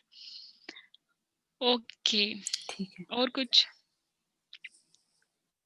and depending on the KUB and for the you may definite need diagnosis I IVU। want the no देखो depending on the KUB you may need IVU, क्योंकि अगर KUB जो है normal भी आ जाए ना, तो even then it can not rule out urinary tract anomalies, तो IVU डेफिनेटिव होता है, लेकिन अगर नॉर्मल आ गया तो फिर जरूरत नहीं है, मतलब अब नॉर्मल आ गया तो फिर जरूरत नहीं है, वो पिक कर ही लिया उसने, 40 से 60% तो साथ में डिफेक्ट्स होते ही है ना जी, उसके रीनल के।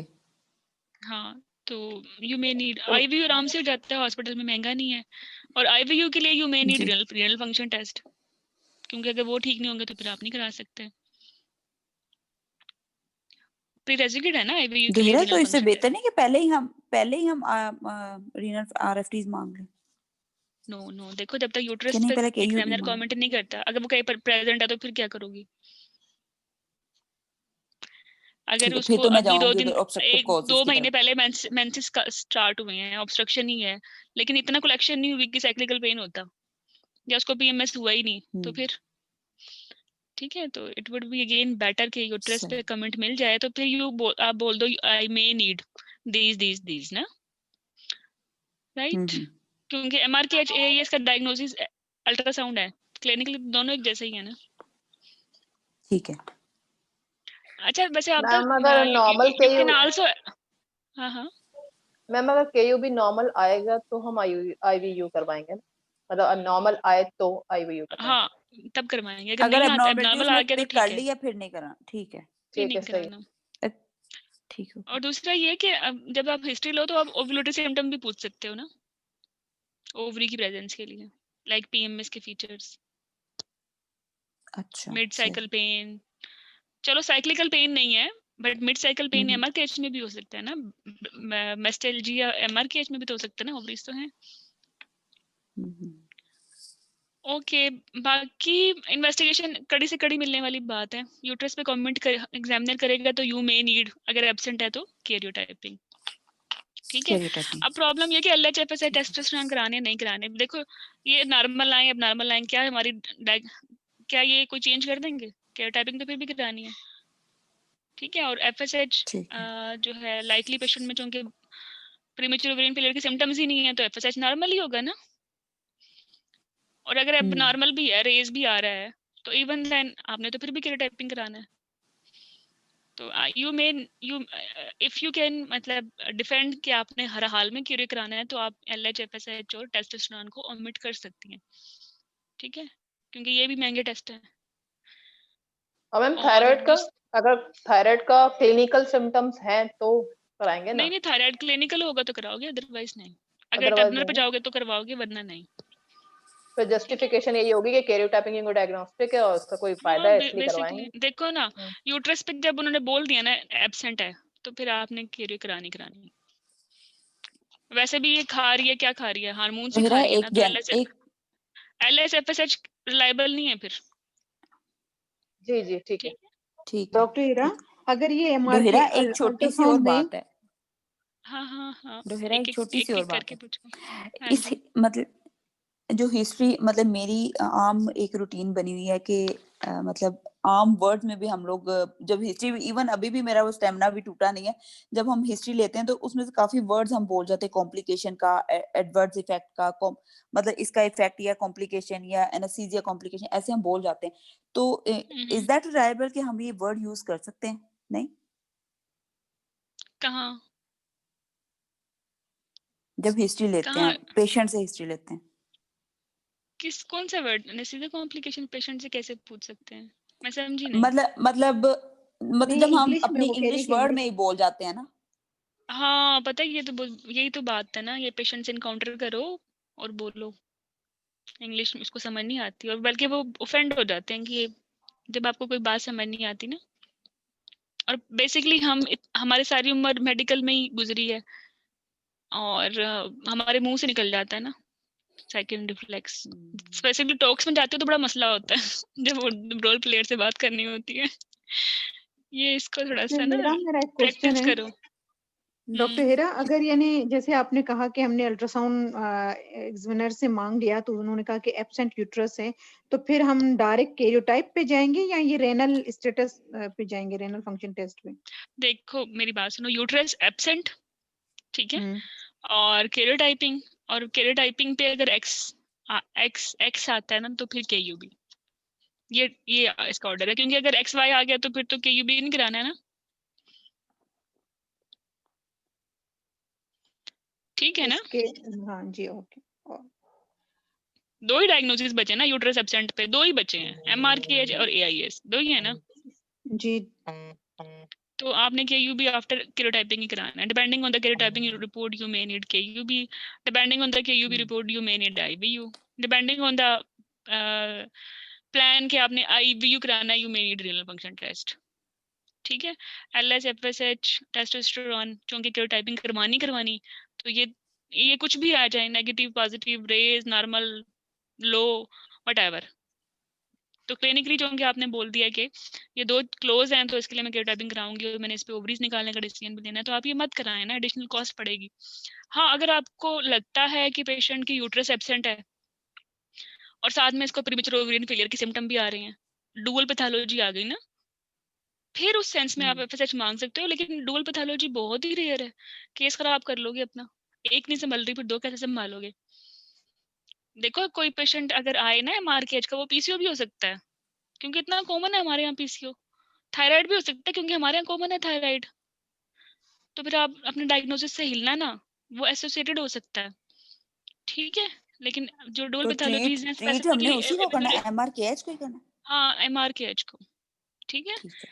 अल्ट्रासाउंड पे पता चल गया यूट्रस नहीं है, कैरियोटाइपिंग पता चल गया एक्स है केयूबी, ठीक है। एग्जामिनर कहेगा इसको तो हिर्सुटिज्म है, इसको तो एक्नी है, इसको तो थायराइड है, कि ना ये एसोसिएटेड भी हो सकता है ना, इसका कोई मतलब वो तो किसी को भी हो सकता है, क्योंकि कॉमन बहुत है ना। तो मैम फिर ये अल्ट्रासाउंड हमने करा लिया, ठीक है, एमआरकेएच पता लगे, इसके साथ एसोसिएशन होती है किडनी मतलब रीनल उसकी, तो फिर कैरियोटाइपिंग, पहले कैरियोटाइपिंग फिर केयूबी फिर आईवीयू, ऐसा ही है ना? लिंक हाँ लिंक जी, ऐसा ही है ना? कैरियोटाइपिंग के बाद ही आप केयूबी कराएंगे। ठीक है, सही। और कैरियोटाइपिंग कराते हुए ना आप बहुत डर जाते हो, और वो आपको डराया भी जाता है,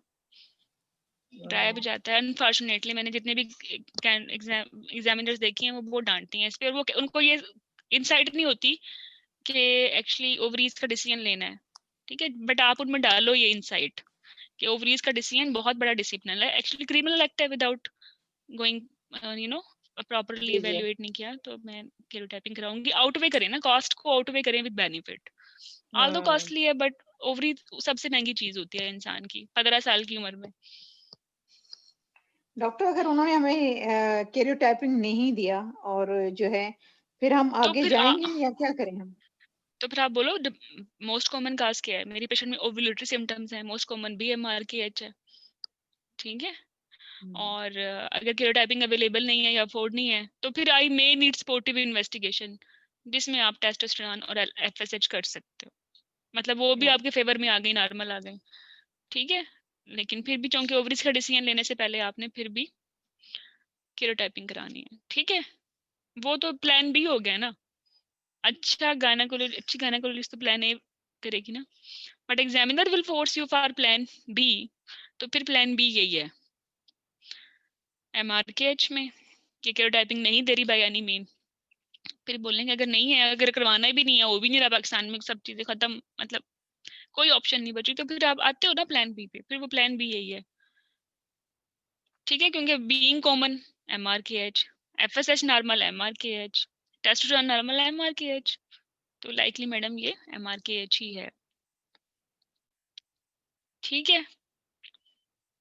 जी मैम, समझ में आ गया। प्लान ए के बाद प्लान बी आता है ना, और आपके प्लान चेंज नहीं होते एग्जाम में, आप अपनी बातों से नहीं मुकर सकते। वो फिर वो कहते हैं आप कंसल्टेंट ही कैसे हो। ठीक हो गया? यस जी मैम। मैम, जय मैम, जी मैम। चले, बेसिकली डिफरेंशियल्स भी आराम से बन गए, इसके कर भी लिया था हमने। बाकी एमआरकेएच केस की मैनेजमेंट जो है वो भी कर ली थी। तो एक दो केसेस है मेरे पास टर्नर के ना, और लाइक एचआरटी टाइप कैसे देनी है, फिर वो मैं पोस्ट कर दूंगी, वो भी साथ में सुन लीजिएगा इसी सेशन के, ताकि आपका पूरा जो ये टॉपिक है ना A to Z कवर हो जाए, ठीक है। ठीक है मैम ये एग्जाम में जो है वो ये हमसे पूछेंगे कि ये विलियम वेजानोप्लास्टी किस तरह करते हैं? बिल्कुल पूछेंगे, डिटेल में पूछेंगे। डिटेल में पूछेंगे? हाँ जी। तो ये क्या अगर हम पहुंच फिर? गए ना, डिफरेंशियल तक पहुंच गए ना, अगर ये डिटेल में अच्छा। पूछ रहे हैं, तो आप इसको अपनी खुशकिस्मती समझें। हाँ, हम फिर मजे वो ले रहे होंगे मैनेजमेंट में बराबर से। आपको लेके के तब आते हैं, they really want to pass you ना। हाँ। हेलो हेलो डॉक्टर हीरा। तो ये इसके हेलो। प्रोसीजर के जो पॉइंट्स हैं वो फिर हम हाँ शॉर्ट जी, ये काफी है आपकी कोई बुक में क्यूरी जल्दी? है? हाँ, ये मोर देन मैम सफिशिएंट है बुक में।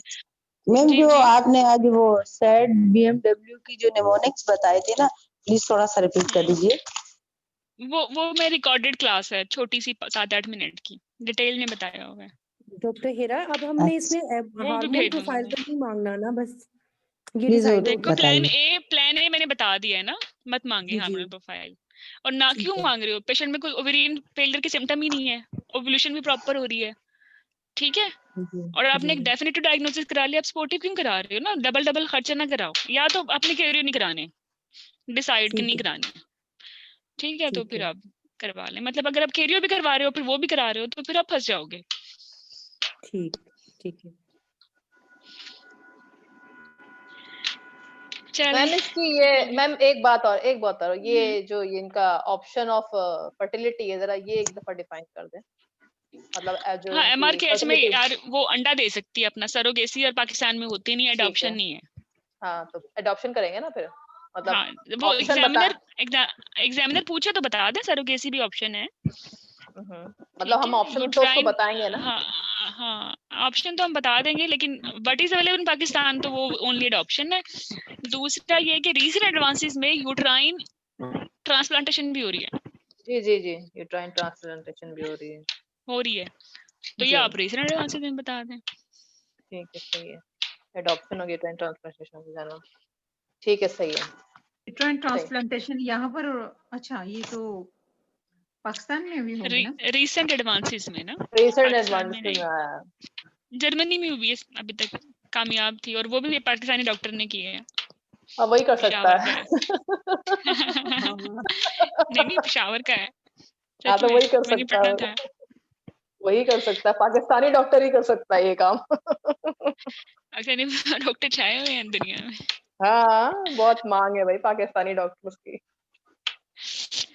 फिर भी देखो, एमेनोरिया बहुत इंपॉर्टेंट केस है, आई विल सजेस्ट यू इस पे अपने रिफ्लेक्सेस जो हैं वो स्ट्रॉन्ग करो, इसको लिखो, इसको पढ़ो, इसको केसेस लो, इसको प्रेजेंट करो एक दूसरे को, इसकी मैनेजमेंट तक जो है तक लेके जाओ इस केस को, क्योंकि ये केस अगर आ जाए ना तो स्टूडेंट्स अक्सर फेल ही हो जाते हैं, क्योंकि थोड़ा सा रेयर है, थोड़ा सा ना। लेकिन अभी जब MCPS का आप लोगों का बैच गुजरा है ना, अभी महीना पहले हुआ है ना सेकंड बैच जी का, जी जो कि कोविड से डिले हुआ था, उसमें CA सर्विक्स और एमेनोरिया और VVF टाइप केसेस आए हुए थे, जो कि आपने सुने भी होंगे। तो ये सिर्फ FCPS के लिए नहीं है, MCPS के लिए भी मुश्किल हो अब तो जाता है वाइवा। और सेम ही कर दिया, हर और चीज सेम है। हाँ, और FCPS के लिए भी जो है वो VVF का अच्छा सा केस है, मैं आई विल पोस्ट, मेरी स्टूडेंट का है, पास हो गई है खैर, तो अल्हम्दुलिल्लाह।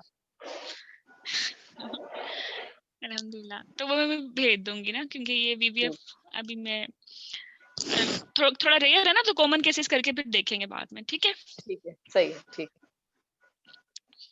ओके, अल्लाह है। ओके मैम, हाफिज। अल्लाह हाफिज। अल्लाह हाफिज।